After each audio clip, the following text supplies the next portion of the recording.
Hey there, welcome to another episode of Board Gems. This is my weekly, sometimes semi-weekly, video series in which I take an older game and I highlight it and try to bring it to the attention of maybe people who weren't in the hobby back then, and just point out why it's still a good board game today. So the date of this recording is July 4th, 2020, and the most recent news that came out on, that I read on Board Game Geek at least, is that there's a new anniversary edition announced for a game, so I thought I would highlight the older game. And that is Lord of the Rings, the Lord of the Rings cooperative game. This was designed by Reiner Knizia, with art by John Howe, famed Lord of the Rings illustrator John Howe, and was developed and published by Sophisticated Games out in the UK. Now, if you're not familiar with that name, they're a company, and there are some companies like this. They often work with licenses, IPs, and develop games around them, and then go to the publishers and say, the publishers that, as a hobbyist, you might be more familiar with, and say, hey, we developed this game, would you like to publish it? So that's why when you see Lord of the Rings around, this version of Lord of the Rings, it might be from a number of different publishers, but they all kind of look the same. So if you're in the United States or Canada, you're most likely familiar with the Fantasy Flight version. This one is from Hasbro. This was published by Hasbro, I believe because they had the rights to publish it in the UK. This is actually a UK edition I have here. So just a little bit of background. It's for 2 to 5 players.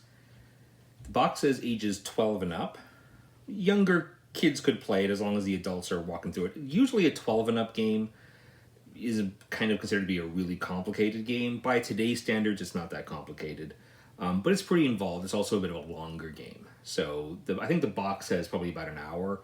I would say it's more like a 90-minute kind of game. This is not a hidden gem at all. Okay, this came out in 2000, made a big splash, and got a special award from the Spiel des Jahres jury. Back then, because it was before the days of the Kenner Spiel, or kind of a more enthusiasts game of the year, sometimes for a really good, a little bit more involved game, complicated game, they might issue a special award. And they did for Lord of the Rings, and they just make up a reason. So for Lord of the Rings, it was a special literary award. I have no doubt, actually, that if the Kenner Spiel existed back in the year 2000, probably Lord of the Rings would have won. Now, this has a very kind of unique place in history, because this is one of the earliest cooperative board games in the hobby as we would understand the hobby today. Of course, there's been cooperative games in the past, dating back years. They weren't necessarily games that we would necessarily associate with the hobby as it is today. But this game came out in 2000. That was quite some time ago. Hobbyists who were in the hobby around that time, a cooperative game, that's super novel. This came before the more modern implementation of Arkham Horror, came out before Shadows over Camelot, came out way before Pandemic. This is the game that started the cooperative genre as we know it. So I'm going to show you how it plays first, and then afterwards we'll talk about why it's still a board gem today. To set up the game, first set up what's called the master board, which will show the player's progression from the start, bag end, to the finish Mordor. You're going to have a bunch of these conical white markers, and you're going to put one on here to show that's where the players currently are at the start. Now you may notice on this board there's actually 2 kind of blue rings. That's because the expansion is mixed in. The expansion, Friends and Foes, comes with stickers to add new locations, but if you just have the base game, you're not going to have that. So as you progress, you're going to move this marker along these white circles here. Determine how many people are playing. If you're going to set up, for example, a 2-player game, you're going to get Frodo and Sam. And each player is going to get one of these cards, each show a special power, and the matching plastic minis of the same colors, which are going to start on space 0 of what's called the corruption track. And then we also have this Sauron marker. Very good piece, very solid. And this is going to start, if this is your first time playing, you're going to put it on the far end here on space 15. But to make it more difficult, you can start it anywhere from 15 or 12 or 10. The suggestions are marked in kind of black numbers here. This is the corruption track, which right now the hobbits are naive and innocent and free of corruption. And of course, Sauron is about as corrupt as you can get. And over the course of the game, these hobbits are going to move toward the darkness to indicate how corrupt they're becoming. Sauron is also going to move this way. And it doesn't mean Sauron is becoming less corrupt, he's becoming nicer, more just. But it does mean he's getting closer to the hobbits. He's trying to reach the hobbits. Sauron wins, or the players lose, if Sauron's piece meets the player who has the ring. This is the plastic ring here, and you're going to give this to whichever player is playing as Frodo at the start of the game. But after every scenario, the ring bearer can change, so a different player can possess the ring. So you have these cards. These are the ones with the plain backs. These are called Hobbit cards, and they basically come in two types: white and gray. And each one has a different symbol on it. So you'll show some of the symbols. This is for fighting. This one is for making friends, making allies. This one's for traveling. And this one, the tree, is for hiding. And there's also a star, which is a wild. So you're going to shuffle up this deck of cards. You're not going to give these cards out initially, not during the setup, but every time you're in one of these spaces that has these instructions on it, then you're going to follow the instructions. One of the first things you're going to do is to get Hobbit cards. So you're going to follow these instructions on here. Now the game comes with these shields, which is sort of the currency of the game, and is also points. And each shield has a number between 1 and 3. So you're actually going to find 2 of each number, like so. And you're going to put these face down and mix them up. Like so. And you're going to put them to the side. So again, this is currency, but it's also points. At the end of the game, if you win, you are going to get 60 points. That's the winning score, plus whatever total in shields you still have. But over the course of the game, you can spend shields. You will have to spend shields on events or to use Gandalf cards. So these are Gandalf cards. I actually have, again, I have the expansion mixed in, so I forget, there's going to be 5 in the base game anyway. And you're going to lay those out kind of on the side and make each one visible so everybody can see it.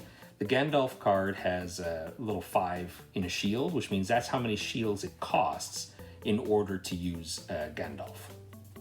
So you're going to set aside all the Gandalf cards face up. And you're also going to set aside these tokens. Now there's 3 types of tokens here. There's hearts, there's suns, and there's rings. And you're just going to keep those to the side of the board. They will come into play because at the end of each scenario, and type doesn't really help you. Next, you're going to take these tiles. These are a lot of bad things, a couple of good things, but mostly bad things. And you're going to shuffle these up. And at the beginning of every scenario, you're going to shuffle that up and just keep that to the side. When you're setting up the game, usually you'll also set up the first scenario board. The first scenario doesn't start until players reach here, Moria. But just to save time later, you can go ahead and set up the Moria board. So here we go. We see the Moria scenario board. There's 4 scenario boards, one for each of these 4 circles, which represents sort of the 4 scenarios. You can see they're double-sided. And each board looks kind of similar. You have what's called the event track. You're going to take a white conical marker and put it on top here. As events happen, this marker is going to move down. And as you have to do an event, you're going to move the marker down and you're going to do what's shown on there. Often it will give an opportunity for players to discard cards or pay shields or do something else. And if they are unable to, or if they don't want to, something bad will happen. And the board will have multiple paths. Most of the scenarios have 3 paths. The last one, Mordor, has 4. And there's 1 path for every symbol. So you'll see in this first scenario board, you have fighting, you have hiding, and you have traveling. But the making allies, the friendship one, is not present on this board. So actually, any cards you have with the friendship symbol on them, you're actually not able to use in this scenario. And for each of these tracks, you're going to put a marker at the beginning to show how far you've progressed.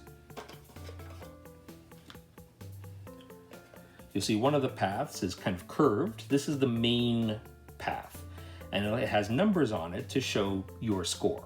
If you lose, then wherever your marker happens to be, that's going to show you your score. So the game also comes with this die, which you'll have to roll a number of times throughout the game. And it has some symbols on them. There's some blank sides. It'll show 1, 2, or 3 black circles. And whenever you get a black circle, you have to move 1 space forward towards the darkness.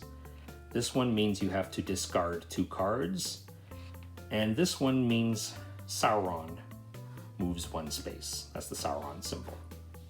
So the goal of the game is to make it to Mordor.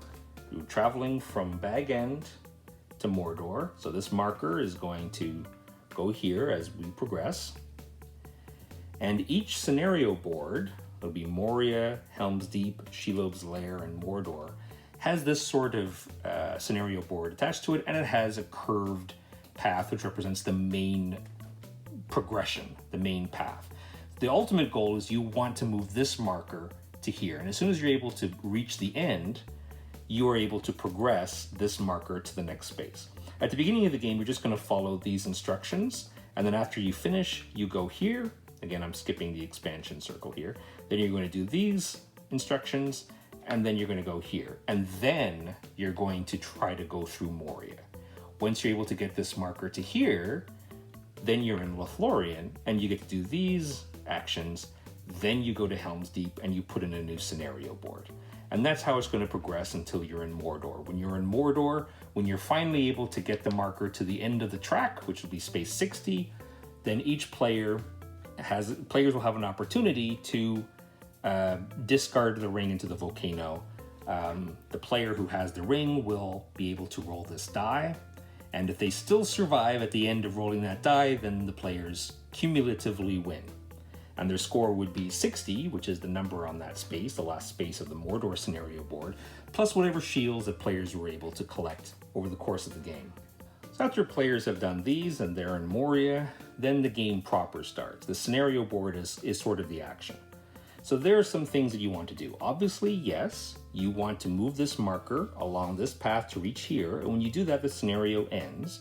And you don't want to take too long, because if you take too long, this marker is also going to progress.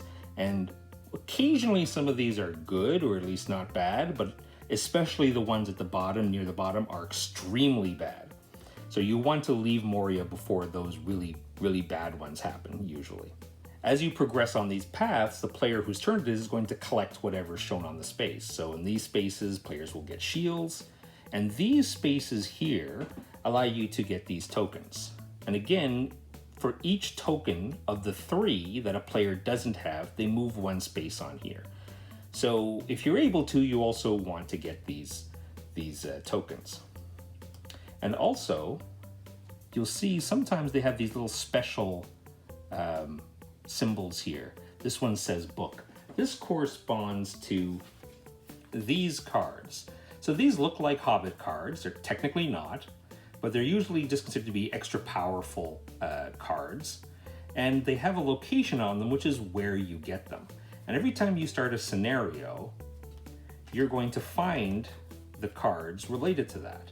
So for example, in Moria, you're able to get the book or the pipe. So the book, whichever player is able to move the marker onto this space is going to get the book. So that's an extra card.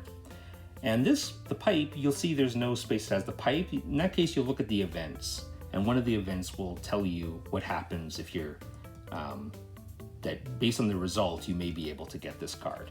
So at the beginning of every scenario, you're just going to put those to the side as possible cards that players are able to get. So at this point, each player has a hand of cards. Now, officially, each scenario starts with the player who has the ring. I prefer to play with a variant in which you ignore that start player and you just continue clockwise. The last time I played this game, one player kept being the ring bearer every turn, and so what happened was players later in clockwise order they were able to play less, and so they had a big hand of cards and they weren't able to use them, so not very fun for them. So, but you know, do what you like. That's just my suggestion. But definitely at the beginning of the game, the first scenario, Moria, is going to start with whoever has the ring, which is Frodo. Frodo starts with the ring. The first thing that a player does on their turn is draw a tile. And what you're drawing, you're hoping to draw, is one of the 4 symbols. So there's fighting, hiding, traveling, and making allies. In this example, there is no making allies on this board. So this, for the purpose of these tiles, this would act as a wild. You can move any one of the 3 markers, whichever one you want. This counts as a wild. Only for these tiles, not the cards. So on this scenario, you can't play this symbol on a card, because if you were to do so, there's no marker to move. It doesn't count as a wild in that case. You just can't play it. But when you're drawing tiles, it counts as a wild. You're going to draw tiles until you get one of the 4 symbols. And all the other tiles are bad. So if you draw, for example, this, you would do what it says, and then you have to draw another tile. This tile says you must discard a card, one of these tokens, I believe, and a shield. And if you're not able to, the event happens, or if you don't want to, the event happens. So players discard these to avoid the event happening. If players can't or won't do it, then the event happens. You move this marker down here and you do what it says. And then you're going to draw another tile. Oh my gosh, this is a pretty lucky, this one, just the event happens outright, right? You just move the marker and do the event. And you keep going, see? So you can have a run of really bad luck. Look at that. Until you get a symbol. So in this case, because that's not on the board, it would act as a wild. You can move any marker, and then you take your turn properly. And when you take your turn properly, you can do one of 3 things. You can play cards. You can play 1 white, or 1 gray, or both. 1 of each. And for every symbol on that card, you would move forward 1 space on the matching track. So in this case, if you were to play this symbol on a card, it wouldn't do anything because it doesn't count as a wild in that case. But in this case, if I were to play these 2 cards, I would move this marker 2 spaces. And I would get the benefits of those 2 spaces, or in the case of this, roll the die. That's what that symbol means. Some cards also have stars. Stars are wild, so you can use them for any of the tracks that are on the board. For cards that have multiple stars, you always have to use them for the same thing. So in this example, you can make this to mean 2 fighting, or 2 hiding, or 2 traveling, but you wouldn't be able to split it to do 1 of each. There are also yellow cards, which the Gandalf cards are yellow cards, but also you'll get them at certain points during the game. Like this one, for example, which you can get in Lothlorien. And yellow cards you can play anytime. They don't count towards this limit. But you will play 1 or 2 cards, generally, and then you'll move forward on that track. So if a player were to play these 2 cards, they would move forward for this card 1 space on the fighting track, and this card 1 space on the fighting track. And they would get the benefits that are shown on those spaces. In this case, they would get 2 shields. So they could take a 2 shield from the box. If you get here, you get a ring token, of course a heart token, sun token, this card, the book. If you're able to play a hiding card, you're able to get the book. If you land on this space, this black square means you have to roll the die and suffer the consequences. And the last space shows an extra big shield. And what that means is the player who lands on this space is able to, it takes one of these random 6 shields that was set aside at the beginning of the game and takes a random one. That's what that means. Instead of playing cards, you can draw cards. You can draw 2 cards from the deck and that's all you do. Or the third thing you can do instead is, if your marker is not at the start here, is starting to become corrupt, you can actually spend your turn to just move backwards 1 space on the corruption track. What are some other tiles that might come up here? This one, players can choose to move 2 spaces, or hobbits can move 2 spaces forward on this track, or move Sauron 1 space. This one, the player who has the ring moves 1 space forward on the corruption track. This one, players have to discard 3 cards, otherwise the next event happens. So these are just some of the examples that can come up. Events are bad. You don't want to do events usually. Some of them are good, like for example this one, see if I can read this out loud. Reveal 1 hobbit card from the deck, and active player discards 2 matching card symbols to receive pipe. That's how you get the pipe. Otherwise, Sauron moves 1 space, and the ring bearer has to roll the die. This symbol means Sauron moves 1 space, but on the final board, let's get rid of these and show you the final board here.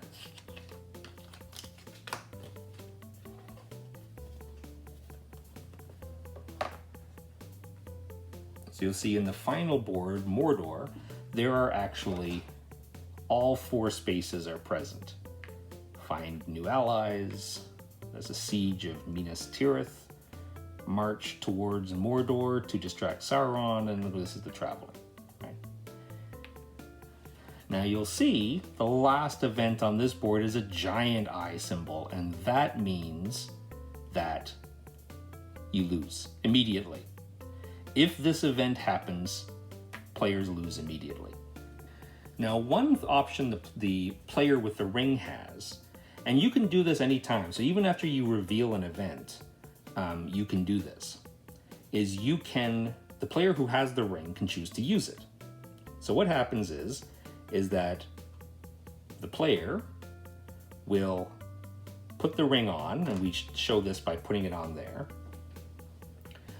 and the player will roll the die and has to suffer the consequences. So in this case, they would move 3 spaces on the corruption track. And they move forward on the main track 4 spaces minus the number shown on this die. So in this case, I rolled a 3, which means I would only move 1 space. If you rolled this, you'd get to move 4 spaces.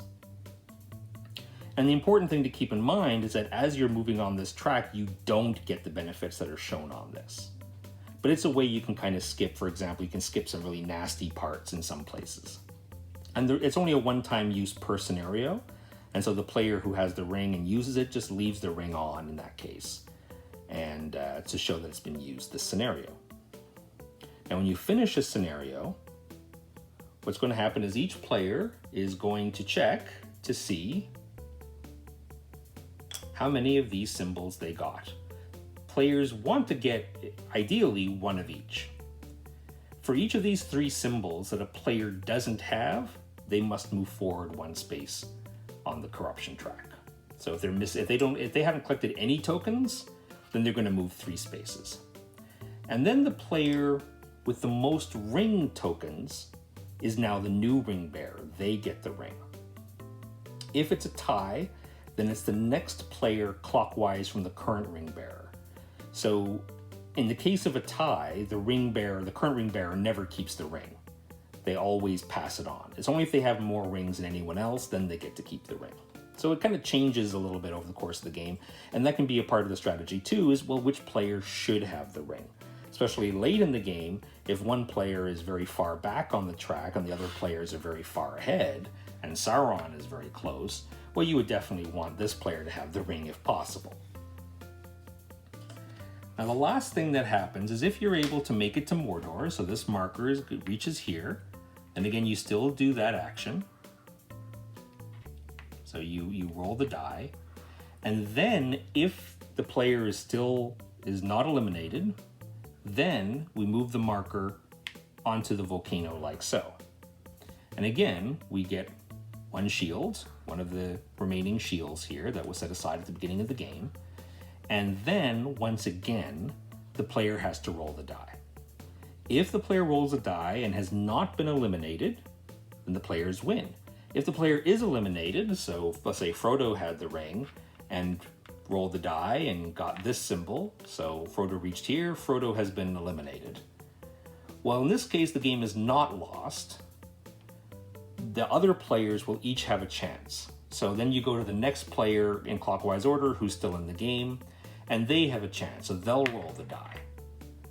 And assuming that they survive that, then the ring is dunked into the volcano. And that's how you win Lord of the Rings. That's basically it. You're ready to play Lord of the Rings. The big question that I think, if I was watching this video, that I would have about this game is it worth looking at nowadays? And that's a really tough question to answer. It has a place in history. There's no doubt about that. And I am the type of gamer that can appreciate an old game because I know the time it came from. I can still watch old movies and appreciate them, even though the special effects aren't as good. Maybe the acting is a different style. It's a little bit more theatrical, a little bit more staged, a little less natural. But I still enjoy them because I'm enjoying them as a product of the time they came from. And I do that with Lord of the Rings as well. My impression is a lot of people don't do that. A lot of people, they'll be like, well, yeah, I want to play this game, but how does it stack up to the 1,000 other cooperative games that have come out since then? It's a tough question to answer because if I was to be objective here, I would say that the game is very mechanical. The theme comes out strongly in a certain way because you do get the feeling of the progression. Everything that's in the book seems to be represented pretty well in the game, but in a very simple mechanical way, right? Characters in the book are condensed into one card with 2 symbols on it, right? That's not very evocative. So the game is very mechanical. So in a lot of ways, I would say for a lot of modern hobbyists, maybe this cooperative game doesn't really stand up a whole lot. I mean, there are great modern cooperative games like Pandemic, like Flashpoint, that happens to be my personal favorite. Of course, you have card games like Hanabi and The Crew and The Mind and The Game, and there's just so many great cooperative games out there, and shorter games. So this one is pretty involved, is longer. I still enjoy it, but if I have to be objective, I think that a lot of newer hobbyists or people who are more accustomed to modern games and people who aren't interested in playing old games just because they're old, like people who aren't interested in playing a game for its historical value, they want to play a game because it's fun and they just want to play like the best games out there. And they've played Pandemic and Flashpoint and all these other ones, all these great cooperative games, and then they play Lord of the Rings. Yeah, I worry that it might fall a little flat. It's a product of its time. When the game came out, there was actually a feeling in the hobby, all right, that, oh my God, only Reiner Knizia could come up with the genius of a cooperative board game. That's so amazing. How is that even possible? And it was looked at for a long time as being an amazing design achievement that people weren't sure if it could be replicated. like Lord of the Rings was like a one-time thing, right? It's like, oh, of course, Knizia is a genius. He was able to make a cooperative board game work. But I don't know about, as a genre, I'm not sure it would work. Honestly, it's difficult to overstate the importance of this game, the influence of this game. Keep in mind, this game came out in 2000, well before Arkham Horror 2nd Edition, well before Shadows over Camelot, well before Pandemic. This is the game that proved that a good modern, a hobby game, like I guess what some people would call a Euro, although definition of Euro has changed over the years, but we would call a German style game, what we used to call a German style game. This was basically proof that a German style cooperative game could be made. And it had a pretty huge following, and also a lot of copies of it were printed. So for a long time, and this would have been late 2000s, early 2010s, it was very, very easy, and it may still be easy, to get a used copy of this edition. Or the one that's a little bit more green, because you see this one's kind of gray and orange. I'm not sure why the color shift, but there's also one that's mostly green. They're the same game inside, don't worry about it. As long as it's kind of in this kind of big, typical square, Ticket to Ride size box. Fantasy Flight Games also released a smaller Silverline edition. I would avoid that.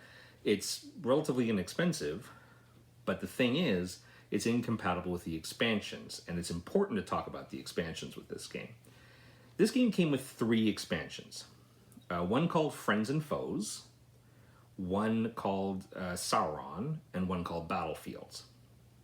Now, in the base game, there are 4 boards that you're progressing through, right? Moria up until...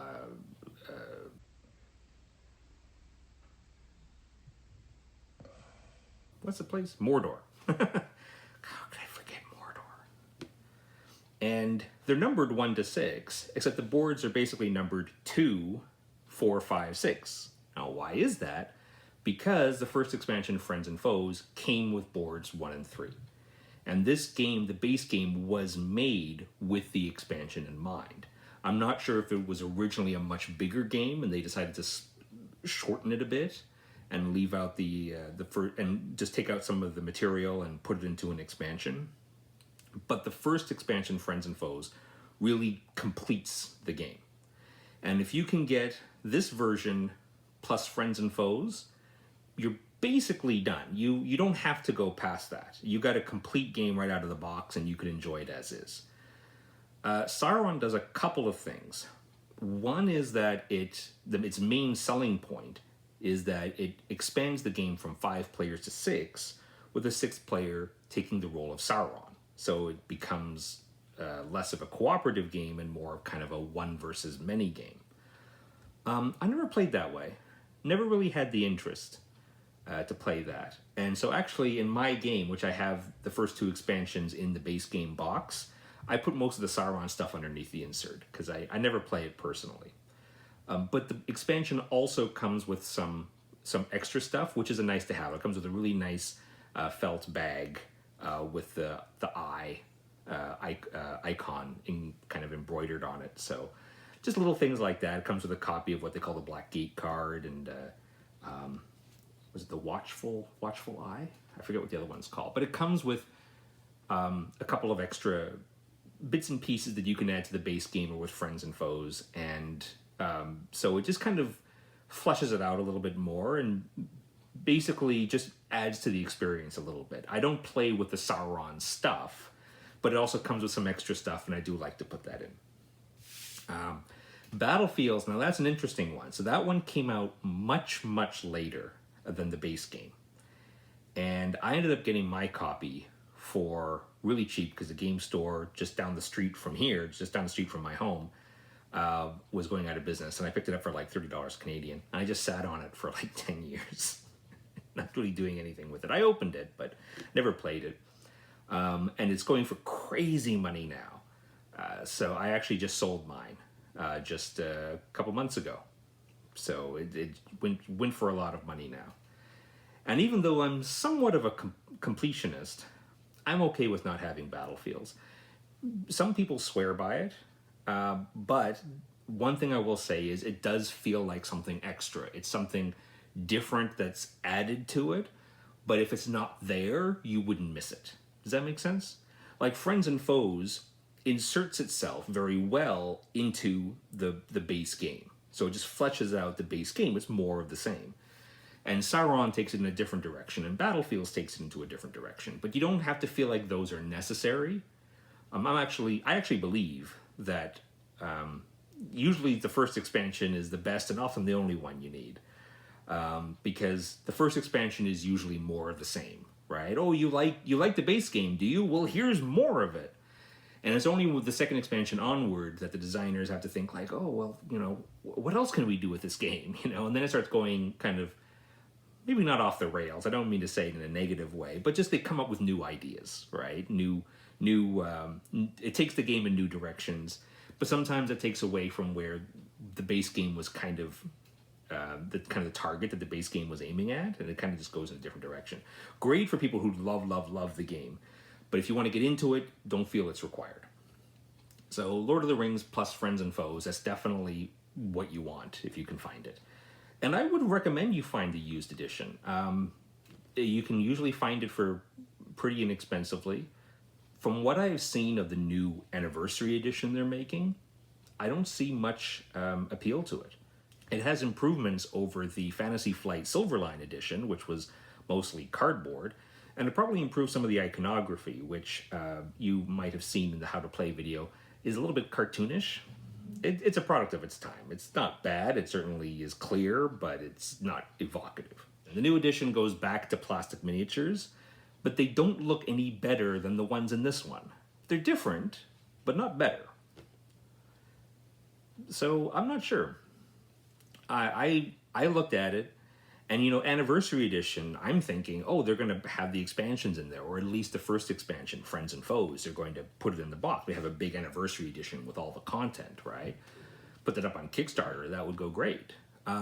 Well, it's Fantasy Flight. They didn't put it up on Kickstarter, of course. But they also just did the base game. And it's not clear yet whether they're even going to do the expansions. So it feels like a bit of a lateral movement. Like they reprinted it and they changed everything so that the current expansions wouldn't be compatible necessarily, or at least it wouldn't be pleasant to look at. But I just don't see that it's really worthwhile to wait or check out the new edition. Really, because the old edition works great, and the expansion is going to work with it, and we don't even know if the new edition is going to have expansion content. So I would say you're welcome to just wait and see what the new edition looks like, because we haven't seen much information on it yet at the time of this recording. But don't let it put you off. If you're interested in trying the game, don't spend crazy amount of money on the new edition. Find a used copy of this. There's lots of them out there. I know for years and years in the math trades on Board Game Geek, there would be tons and tons of these floating around. Like every math trade would have like 4 or 5 copies of this, and it really wouldn't go for very much. So it shouldn't be too hard to find a used copy of this if you're interested. Thanks for watching. Remember, old games like Lord of the Rings don't stop being good just because new games come out. Take care.